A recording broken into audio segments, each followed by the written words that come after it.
Hello students, आप सभी का हमारे यूट्यूब चैनल में हार्दिक स्वागत है।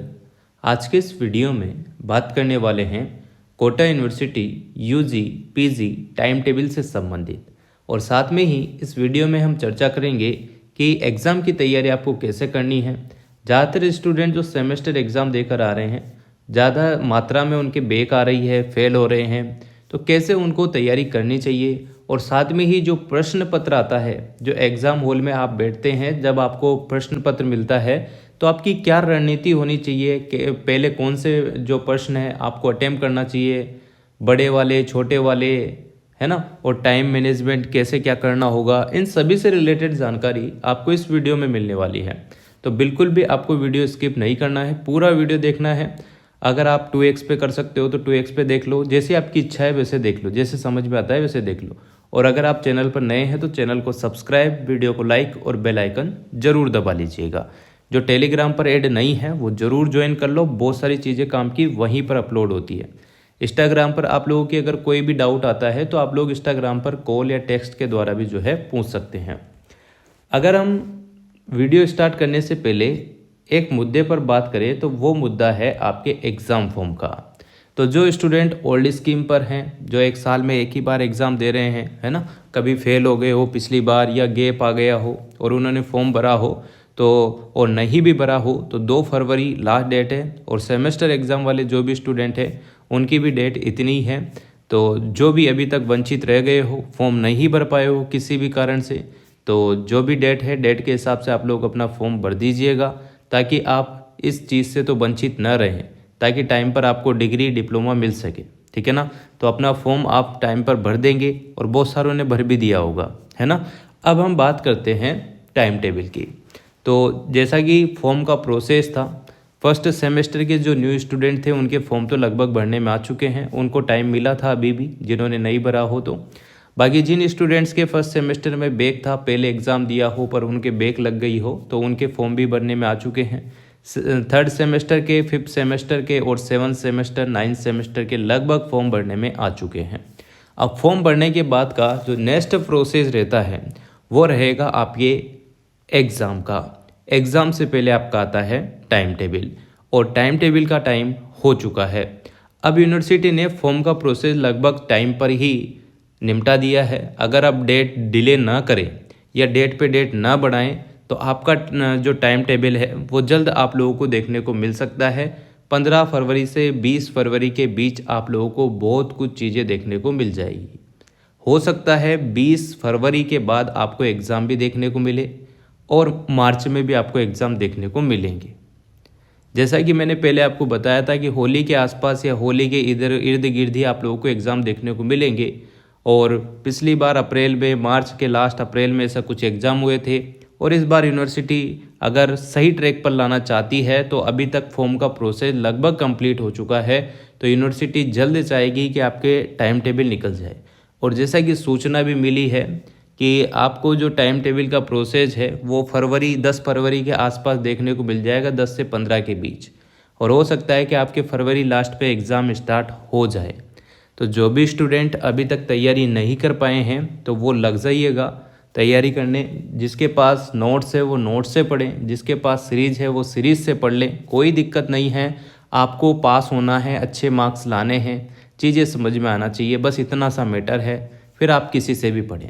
जो मार्केट में आपको सीरीज़ मिलती है, जैसे बीएड वाले स्टूडेंट हैं तो बीएड के कॉलेजों में ज़्यादातर पढ़ाया नहीं जाता है, वहाँ पर बच्चा खुद ही डिपेंडेंट होता है, खुद को ही करना होता है ज़्यादातर चीज़ें। आर्ट्स वाले स्टूडेंट हैं उनको भी ज़्यादातर खुद को ही करना होता है। हाँ, हो सकता है साइंस वालों के कुछ क्लासेस लग जाए, नहीं लगे तो उन्हें खुद ही करना होता है। ठीक है। तो या तो आपके जो प्रोफेसर है कॉलेज में उनसे आप संपर्क करें, उनसे आप नोट्स लें, या फिर एक काम करें, जो मार्केट में बुक्स वगैरह आती है तो उनसे आप नोट्स बनाएं। तो अब तो आपके पास इतना टाइम तो है नहीं कि आप नोट्स बनाने बैठेंगे। ठीक है। तो आपको क्या करना है, या तो जो भी नोट्स पुराने हैं किसी सीनियर से ले लो या किसी से भी लेकर आप लोग उनकी रीडिंग लगाना या पढ़ना स्टार्ट कर दो। जिन्होंने कर दिया है बहुत अच्छी बात है, जिन्होंने खुद के नोट्स बनाए बहुत अच्छी बात है। है ना। पर यहाँ पर ऐसा नहीं है कि आप सीरीज से पढ़ के 80% नहीं बना सकते, आराम से बना सकते हो। तो जिनके पास कुछ भी मैटर नहीं है तो मार्केट में सीरीजें अवेलेबल है। सीरीजों में होता क्या है, जो आपका सिलेबस है उसी के हिसाब से उसमें क्वेश्चन होते हैं। क्वेश्चन भी वो होते हैं जो बार बार क्वेश्चन पूछे गए हैं परीक्षाओं में, तो उन्हीं क्वेश्चनों को आप पढ़ के भी अच्छी खासी परसेंटेज बना सकते हैं। अब बहुत सारे बच्चे बोलेंगे कि सर हमने सीरीज पढ़ी, हमने नोट्स पढ़े, पर फिर भी हमको फेल कर दिया। तो इसमें गलती दोनों तरफ से होती है। दोनों तरफ से कैसे, बहुत सारी बार आप देखेंगे कि यूनिवर्सिटी आपको अच्छे मार्क्स देती है, अच्छे मार्क्स देती है और आप खूब मन ही मन सोचते हैं कि ऐसा तो हमने कुछ लिखा ही नहीं है ना। तो दोनों तरफ हो जाता है, कभी आपको फेल भी कर देती है और ज़्यादातर कंडीशन में फेल किया जा रहा है। और यूनिवर्सिटी की एक गलती ये भी मेरे को देखने को ज़्यादातर मिलती है कि जब एग्ज़ाम की कॉपी चेक करके आती है, मेन मार्क्स जो आते हैं, उसके बाद जैसे ही आप रिवोल्यूशन का लगाते हैं तो आपके मार्क्स कम हो जाते हैं। वो मार्क्स कम क्यों होते हैं? क्या तो पहले जो टीचर थे उन्होंने आंखें बंद करके कॉपी चेक की है ना। और मार्क्स 1-2 कम होते हैं तो चलो मानने में आता है कि कुछ ना कुछ थोड़ी बहुत मिस्टेक होगी। 9 या 10 मार्क्स आपके कम होते हैं रिवोल्यूशन में। पहले तो बढ़ते थे 9-10 मार्क्स, अब घटते हैं ज़्यादातर केस में, बहुत सारों के बढ़ भी जाते हैं। तो ये सब चीज़ें आपको देखने को मिलेगी, आपके साथ ही नहीं है, आने वाले बच्चों के साथ भी है, और जो पहले डिग्री डिप्लोमा कर चुके हैं उनके साथ भी यही चीज़ हुई है, कोई नया नहीं है ना। ये पुराना फंडा है, तो इसको तो आप अवॉइड मारो, आप अपने काम पर फोकस करो। आपको मार्केट में जो भी चीज़ मिल रही है पढ़ने के लिए उसको बार बार आप पढ़ लें, एक बार रीडिंग तो कम से कम लगा के जाएं। एग्ज़ाम में आपसे जो भी क्वेश्चन पूछा जाता है उसको कैसे हल करना है, प्रश्न पत्र को कैसे क्या करना है, वो मैं बता देता हूँ। तैयारी तो आपको अपने हिसाब पे अपने स्तर पर ही करनी होगी। 5 यूनिट आती है तो आप 3 यूनिट तो कम से कम अच्छे से कर ही लीजिएगा ताकि आप पास हो जाएं। अगर आप बैक का शिकार होते हैं तो फिर आपको एक मेंटली प्रेशर बढ़ता है दिमाग में। ऐसा भी नहीं है कि बैक कवर ही नहीं होती हो, सब हो जाता है होने में। तो आप अच्छे खासे टॉप भी कर जाएंगे बाद में अगर आपके बैक पे बैक है जब भी, है ना। पर ऐसा होता है कि हम हमारे दिमाग में अच्छी सी उपज बना लेते हैं कि यार हम तो फेल हो गए, अब क्या करेंगे, अब क्या करेंगे, ऐसे कर करके हम डिमोटिव होते हैं। तो आप डिमोटिव ना होए इसलिए आप लोग जो है अभी से अच्छे से पढ़ लो। जो बच्चे 12वीं पास करके आए हैं विशेष तौर पर, वो इस गलतफहमी में कतई ना रहें कि हमारे 100 में से 100 नंबर आए हैं मैथ में, हमारे 100 में से 100 नंबर आए हैं उसमें। ऐसा ना सोचें, क्योंकि यहाँ यूनिवर्सिटी का एग्ज़ाम है, यहाँ अच्छे खासे टॉपर बच्चे भी फेल होते हुए देखे हैं। मैं आपको डरा नहीं रहा हूँ, मैं आपको एक सचेत कर रहा हूँ, सावधानी बता रहा हूँ कि आप लोग इस गलती में ना रहें। आप अच्छे से पढ़ें, अच्छे से कॉपी लिखने का तरीका सीखें। वीडियो बहुत सारी इस चैनल पर ही मिल जाएगी आपको, तो आप कॉपी लिखने का तरीका सीख लें कि कैसे कॉपी लिखी जाती है, बड़े क्वेश्चनों में कितने पेज भरने हैं, क्या करना है, ये सब चीज़ें। ठीक है। तो पहली बात होगी फॉर्म की। फॉर्म आप टाइम पर भर देना, अगर डेट वेट नहीं निकली हो, जो नहीं भर पाए हो तो भर देना। दूसरी बात, टाइम टेबल जल्द आप लोगों को देखने को मिल जाएगा। इस फरवरी माह में आपको एग्ज़ाम से संबंधित सारी चीज़ें देखने को मिलेगी लगभग। और रही बात एग्ज़ाम की तैयारी की, तो आप नोट्स या सीरीज से पढ़ सकते हैं। इसके बाद रही बात प्रश्न पत्र हल करने की कि कैसे आपको एग्ज़ाम में जाना है, कैसे प्रश्न पत्र हल करना है। जो है आपका टाइम टेबल जल्द जारी होते ही एडमिट कार्ड भी उसके 2-5 दिन में, यानी कि जो आपकी एग्ज़ाम डेट आती है, जैसे कि आपके 1 मार्च को एग्ज़ाम है तो आपके 25 फरवरी के आसपास या 28 फरवरी के आसपास आपके एडमिट कार्ड भी आ जाएंगे। तो एडमिट कार्ड, एक तो आपको एडमिट कार्ड लेकर जाना होता है एग्ज़ाम हॉल में, साथ में आपको जो पेन होते हैं, ब्लैक बॉल जो भी आप लेके जाते हैं, ब्लू पेन, ठीक है। ज़्यादातर आप ब्लू पेन का ही इस्तेमाल करें, क्योंकि इतना टाइम नहीं होता कि आप लाल पीले नीले पेनों से इस्तेमाल कर रहे हो, है ना। सजावट ज़्यादा भी नहीं, सजावट करें तो ब्लू पेन से ही आप लोग करें, और उसके नीचे अंडरलाइन कर दें ताकि उससे अच्छा लग जाता है। बस ज़्यादा पेन बदलोगे तो आपका टाइम वेस्ट होता रहेगा। टीपा टोपी पर भी ध्यान मत दिया करो। लिखित एग्जाम होता है, आप इतनी देर में इधर उधर देखोगे, जितने में आप 5 पेज भरोगे इतने में तो आपके 15 पेज खुद के मन से लिख कर भी भर सकते हो, है ना। और कॉफ़ी भरना भी यहाँ पर मैटर करता है, सब चीज़ मैटर करती है। अब हम बात कर लेते हैं प्रश्न पत्र हल करने की। तो जब भी आप एग्ज़ाम हॉल में जाते हैं सबसे पहले आपको प्रश्न पत्र मिलता है। प्रश्न पत्र जैसे ही मिलता है, आपकी कॉपी में जो भी आपको कोई इंक्वायरी करनी होती है पहले पेज पर, जैसे रोल नंबर वगैरह, ये सब चीज़ आप लोग टाइम से पहले ही भर लेते हैं, आपको कॉपी आराम से मिल जाती है। उसके बाद उस कॉपी में देख लें कि कहीं काटा पीसी या कहीं पेज फट तो नहीं रहे। फिर एग्ज़ाम का जो पेपर मिलता है वो भी आप लोग देख लें कि कहीं कट पिट तो नहीं रहा, कुछ गलती तो नहीं है। बस देख दुखा के आप अपना काम स्टार्ट कर दें। 35 पेज की कुछ कॉपी आपको मिलती है, 3 घंटे का टाइम मिलता है। 30 पेज का टारगेट आपको रखना ही होगा, क्योंकि कॉपी भरना भी मैटर करता है। 30 पेज का टारगेट आप रखेंगे। और क्वेश्चन पेपर हल कैसे करना है वो देखो। तीन टाइप के क्वेश्चन आपको देखने को मिलते हैं। एक तो अति लघुतरात्मक जो कि बहुत छोटे छोटे होते हैं, एक लघुतरात्मक होते हैं जो कि एक मीडियम लेवल में, मीडियम रेंज में होते हैं, एक होते हैं निबंधात्मक जिन्हों से आप पास हो जाएंगे और आपकी परसेंटेज भी अच्छी बन जाएगी। ठीक है, अब जैसे ही आपको 3 घंटे मिलते हैं, 3 घंटे में मान लो आपको जो बड़े क्वेश्चन मिले हैं, सबसे पहले आपको उस भाग में जाना है, बड़े वाले भाग में।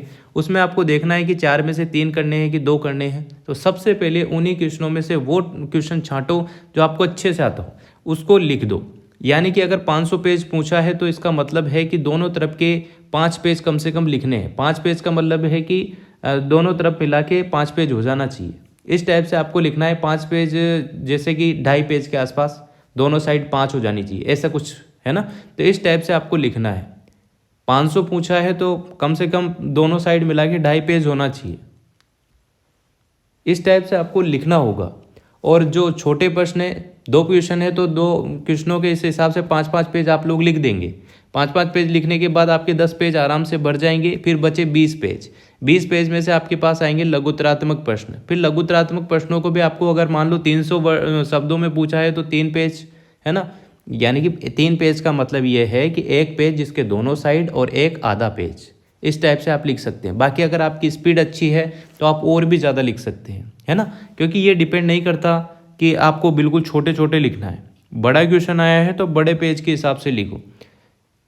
और ये ज़रूर ध्यान रखो कि ऐसा ना हो कि बस आप बड़े बड़े क्वेश्चनों को करने में ही रह गए और टाइम 3 घंटे का 3 घंटा हो गया। ऐसा भी नहीं करना है। टाइम मैनेजमेंट अच्छे से आपको करना होगा। 1 घंटे में आप 2 बड़े क्वेश्चन ले सकते हैं, उनको कर सकते हैं। फिर 1.5 घंटा जो आपका रहेगा उसमें आप लोग लघुतरात्मक प्रश्नों को कर सकते हैं। वो 5 भी हो सकते हैं, 4 भी हो सकते हैं। ठीक है। इसके अलावा जो आधा घंटा लास्ट में बचता है उसमें आप लोगों को छोटे छोटे जो 10 क्वेश्चन आते हैं, 2-2 नंबर के, 1-1 नंबर के, उनको करना है। ठीक है। उनको आपको ज़्यादा टाइम नहीं देना है, लास्ट में देना है उनको टाइम, क्योंकि वो आपकी परसेंटेज नहीं बढ़ाएंगे। वो आपको 1-2 नंबर दे सकते हैं, है ना। पास होना है तो आपको निबंधात्मक प्रश्न में आप जितना लिखेंगे उतना अच्छा रहेगा। तो और पॉइंट बनाकर लिखें, अच्छे से लिखें, अंडरलाइन जरूर करते रहें बीच बीच में, और बीच में डिस्टेंस बराबर रखें। पेज के बीच में paragraph time to time change करते रहे। ऐसा नहीं कि निबंध ही लिखते जा रहे हो, घासा पीटी कर रहे हो, वो गलत है। आपको पैराग्राफ चेंज करना होगा टाइम टू टाइम और सब चीज़ अच्छे से करनी होगी। और जहाँ आपको हाईलाइट लगता है, जैसे कि पर्यावरण लिखा हुआ आया तो पर्यावरण के नीचे डबल अंडरलाइन करें। जैसा कि अभी मैंने थोड़े दिन पहले एक असाइनमेंट की फाइल बताई थी आपको, CBCS करके, उसमें जैसे लिखा रहा है वैसे ही आप लोग कॉफ़ी लिखेंगे एग्ज़ाम की, तो और बेटर नंबर आपके मिलेंगे। ठीक है ना। और कॉफ़ी बढ़ना मैटर करता है, ये सब चीज़ें हैं। तो आप अच्छे से अपनी प्रिपरेशन जारी रखें, ज़्यादा टाइम आप वेस्ट ना करें। और जो सेमेस्टर वाले बच्चे हैं, जो बाद में फिर बहुत सारे बच्चे देखे हैं मैंने जो परेशान होते हैं कि सर मैं फ़ेल हो गया, मेरे बैक आ गई, मेरे 50% सब्जेक्ट में पासिंग मार्क्स नहीं है, मैं 3rd सेमेस्टर का नहीं भर पा रहा हूँ, मैं ये वो, तो फिर आप बाद में परेशान होते हो। इससे अच्छा है कि अभी थोड़े से परेशान होकर आप एग्ज़ाम दे लें, तो आपके अच्छे मार्क्स बन जाएंगे, आप पास वास हो जाएंगे तो अच्छी बात है। ठीक है। तो अच्छे से प्रिपरेशन करो, टाइम टेबल जल्द आपको देखने को मिल जाएगा। बाकी जो भी अपडेट रहेगा टाइम टू टाइम बताते रहेंगे। वीडियो अगर आपको अच्छा लगा हो तो like, comment, share and subscribe. Thanks for watching.